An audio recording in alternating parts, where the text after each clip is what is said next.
Saludos y bendiciones para todos y cada uno de ustedes, amados hermanos. Les habla su amigo y servidor Dexter Alejandro.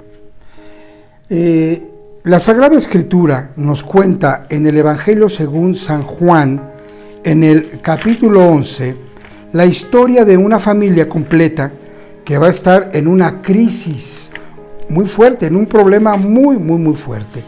Esta crisis los va a llevar a llorar, los va a llevar a desesperarse, pues como nos pasa a muchos de nosotros cuando estamos en circunstancias adversas, cuando te dicen estás enfermo, cuando te dicen quiero el divorcio, cuando te dicen te vas de la parroquia, cuando te dicen no hay dinero, cuando te dicen estás en etapa terminal de tu vida, cuando te dicen tu hijo cometió un delito, en fin, hay montones de situaciones de crisis que nos presionan en la vida a las personas, a las familias, a la iglesia. Esta familia estaba en una crisis terrible. ¿Por qué? Eran tres: Lázaro, Marta y María. Era una familia de tres hermanos. Lázaro enfermó a tal grado que Lázaro se murió. Pero cuando todavía estaba vivo, dice el texto de Juan 11, del 1 en adelante, cuando todavía estaba vivo, fueron a avisarle a Jesús y a decirle: oye, el que tú amas está enfermo, Lázaro está enfermo. Y yo siempre me ha parecido genial la forma en la que Jesús nos educa, nos enseña.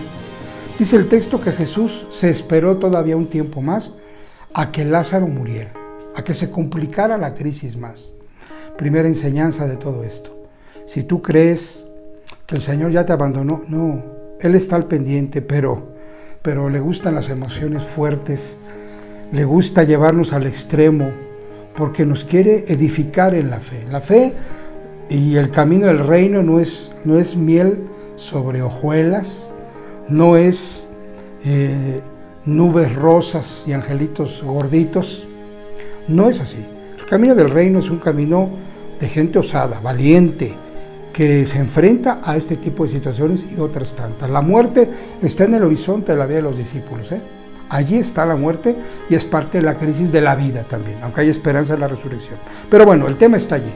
Lázaro se enferma, Jesús se espera en estos modos que tiene Jesús de hacer que acontezcan las cosas, pero después se muere, y cuando se muere, pues se anima ya Jesús a ir a verlo. Ya conocemos la historia, es preciosa.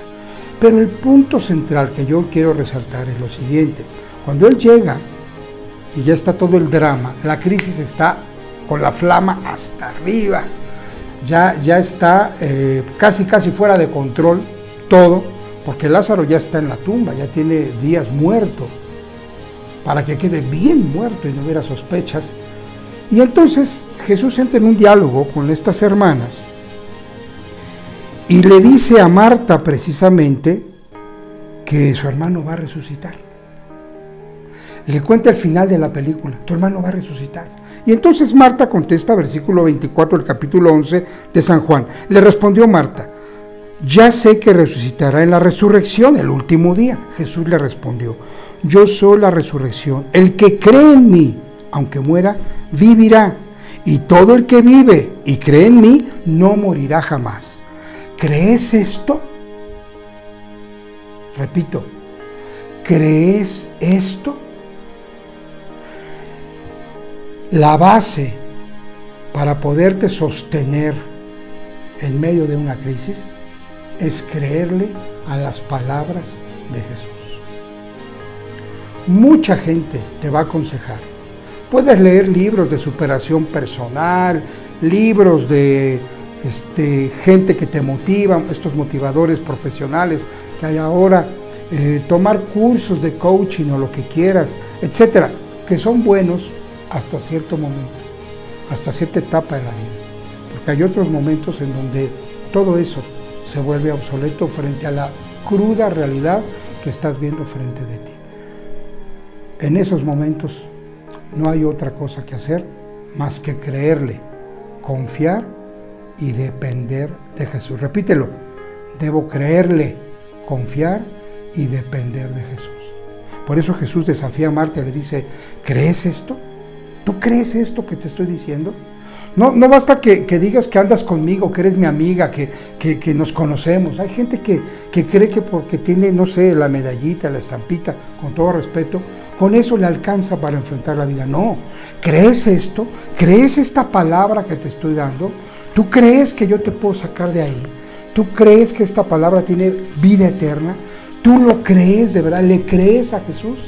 Entonces actúa en consecuencia. Si tú y yo le creemos, actuemos en consecuencia y vivamos confiando y dependiendo del plan y el proyecto de Dios. Esta es una perla más que nos regala la Escritura para sostenernos en medio de la crisis. Creerle a Jesús. ¿Tú crees esto? ¿Tú le crees a Jesús? Cuando Él te dice que si tú perdonas es mejor plan que si tú odias, ¿le crees a Jesús?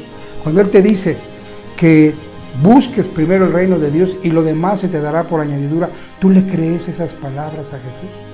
¿Tú le crees que te ha dado todo poder? A ti también te lo ha compartido de su poder para que seas luz del mundo. Porque Él dijo, yo soy la luz del mundo, pero en otra ocasión le dijo a los discípulos, ustedes son la luz del mundo. Es decir, que esa luz que Él era, la comparte con los discípulos. ¿Tú crees que tienes esa luz?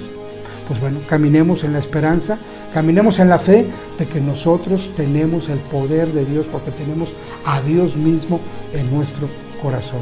¿Tú le crees a Jesús? Si tú le crees, te vas a sostener en medio de la crisis. Dios te bendiga.